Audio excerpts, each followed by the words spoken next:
We are Jess and Jeremy, and this morning we are doing the Lake Isabelle via Pawnee Pass Trail located in the Brainard Lake Recreation Area in Ward, Colorado.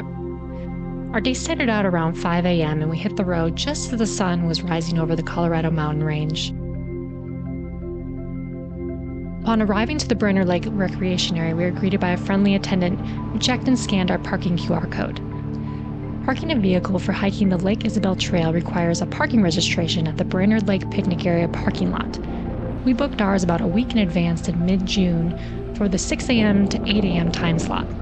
Registration cost was about $18, and we continued on our way to the parking lot, arriving at about 6:30 a.m. The lot was about a third full. The Brainard Lake parking lot is about a mile from the trailhead, which made our total trek about 8 miles round trip.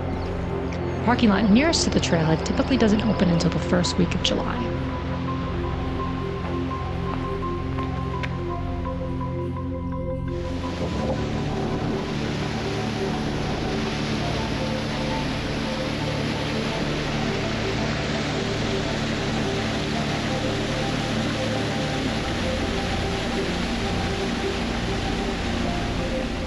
Came to Brainard Lake, we had the area all to ourselves, but we did spot 5 moose grazing along the far side of the shore, so there was definitely moose in the area. For researching the hike and the current conditions, we packed trekking poles, spikes, waterproof hiking boots, and the various gear such as bear spray, sun protection, layers, snacks, and a live GPS map that tracks our progress along the path. With the snow cover, we wanted to make sure we didn't stray off the trail.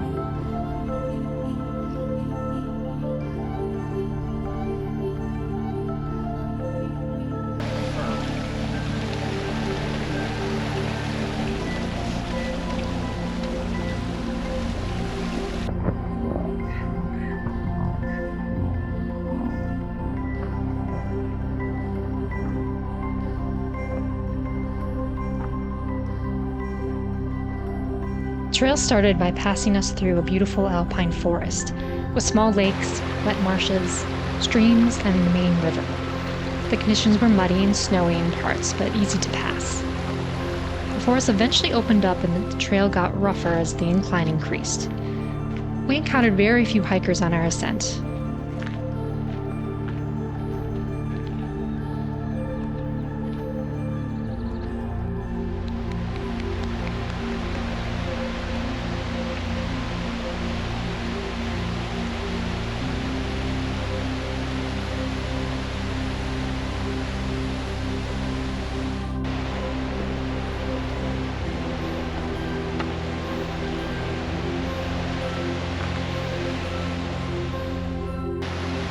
As we continued, the landscape and terrain kept changing, making for a diverse, challenging, and fun hike. Between the water crossings, alpine forests, and the snow and wildflower fields, every turn brought something new.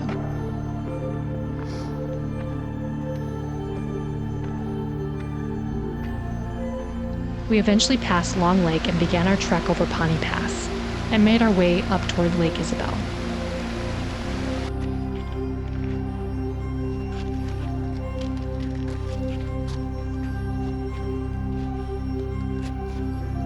We reached Lake Isabelle after an hour or so.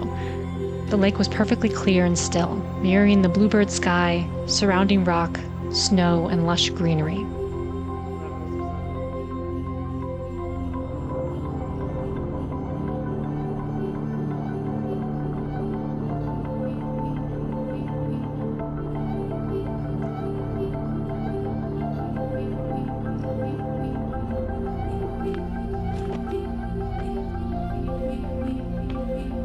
As we continued our hike and passed Lake Isabelle, we were greeted to a wide, melting snowfield framed by rugged rock and steep rock faces.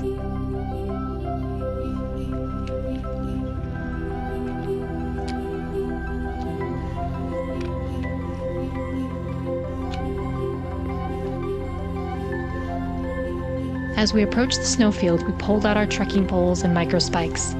The melting snow was slushy, deep in parts, and slippery, so having the extra traction and leverage helped.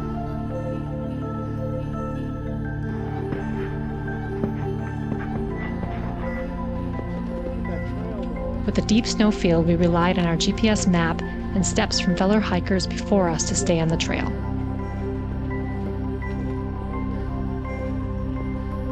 Along the way, we noticed on the melting snowfields that there were patches of red or pink snow. This is caused by an algae that grows in freezing conditions. And as the snow melts, the algae has a pink pigment that serves as a sun protection, turning the snow to a pink or red hue. It's also called watermelon snow. We decided to continue on just a little further towards Isabelle Glacier. As the incline increased, we had a stunning view of Lake Isabelle below and the path we had followed.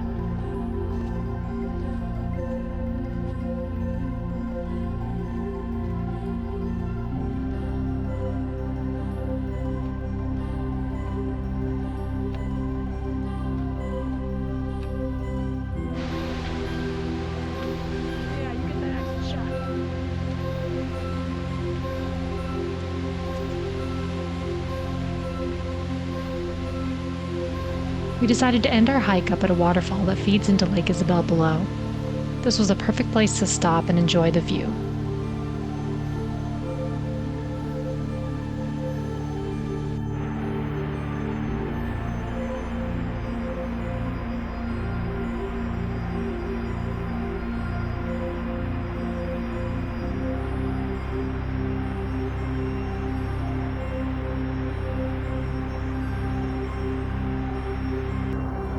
We eventually made our way back down the way we had came.